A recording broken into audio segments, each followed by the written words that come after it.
Hello student. इस video में मैं आपको बीएड फर्स्ट ईयर के थर्ड पेपर अधिगम एवं शिक्षण का एक इम्पॉर्टेंट टॉपिक व्यावसायिक नैतिकता या अध्यापक व्यवसाय वृद्धि या शिक्षण के व्यवसाय उन्नयन की आवश्यकता के बारे में पढ़ाने जा रही हूँ। तो चलिए शुरू करते हैं। वृत्तिक नैतिकता और उसका विकास। प्रत्येक वृत्ति की अपनी वृत्तिक नैतिकता होती है। वृत्तिक नैतिकता आचरण के नियमों का संकेत देती है जो कि उन व्यक्तियों द्वारा अपनाने चाहिए जो उस वृत्ति को अंगीकृत करते हैं।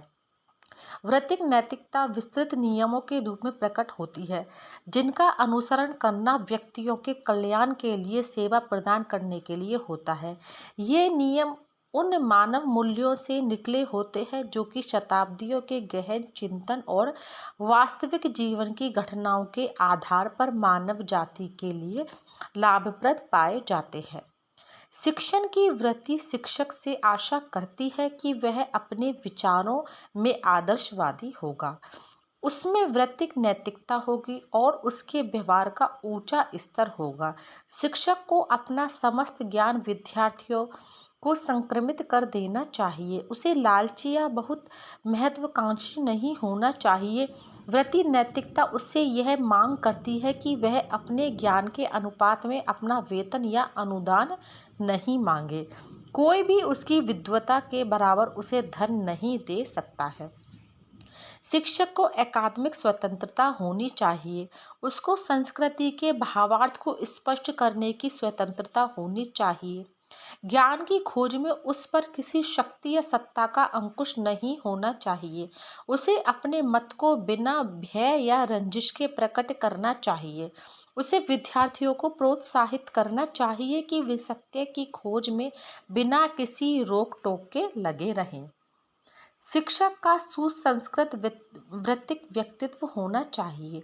उसके जीवन का ढंग उसके उत्तरदायित्व और प्रतिष्ठा के अनुरूप होना चाहिए ताकि वह विद्यार्थियों को प्रेरणा दे सके कि वह अपने जीवन में मानव मूल्यों को अपना ले।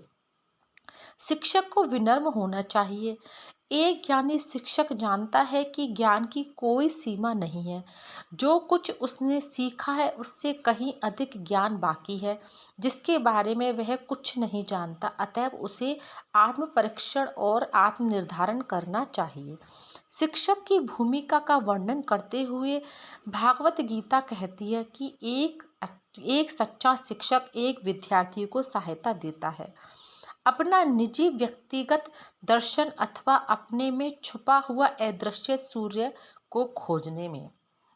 अब आगे देखते हैं। क्रीट जोशी की रिपोर्ट के अनुसार किंतु शिक्षक शब्द उनका संकेत नहीं देता जो विद्यार्थियों को प्रशिक्षण केवल अपने जीवन यापन के लिए देते हैं।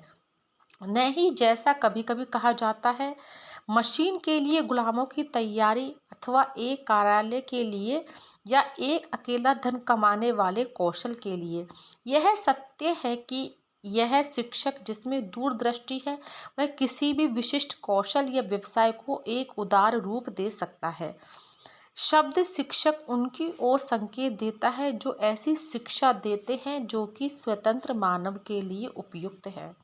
स्वतंत्र मानव वह है जो अपने जीवन को अच्छी प्रकार से चिंतन किए हुए जीवन दर्शन के अनुरूप बनाने के लिए स्वतंत्र है।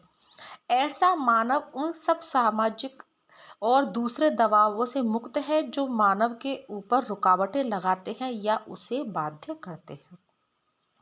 वर्तमान समय में शिक्षण वृत्तिक अपने ऊंचे आदर्शों और नैतिक मूल्यों से गिर गया है नौकरी पेशे के स्तर तक।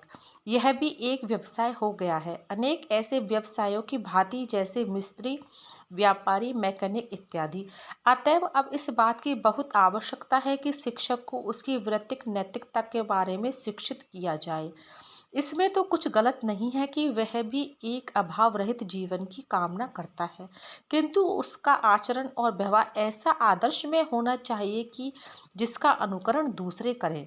उसकी वृत्ति उसे मांग करती है कि वह अपने कर्तव्य एवं उत्तरदायित्व बुद्धिमानी, मेहनत, ईमानदारी से तथा बिना शिकायत करे निभाए। यह समुदाय का उत्तरदायित्व है कि वह देखे कि उसकी आवश्यकताओं की पूर्ति हो रही है, उसको पर्याप्त वेतन मिल रहा है, समाज में उसके कार्य और भूमिका के अनुरूप उसे प्रतिष्ठा और सम्मान मिल रहा है। Thank you.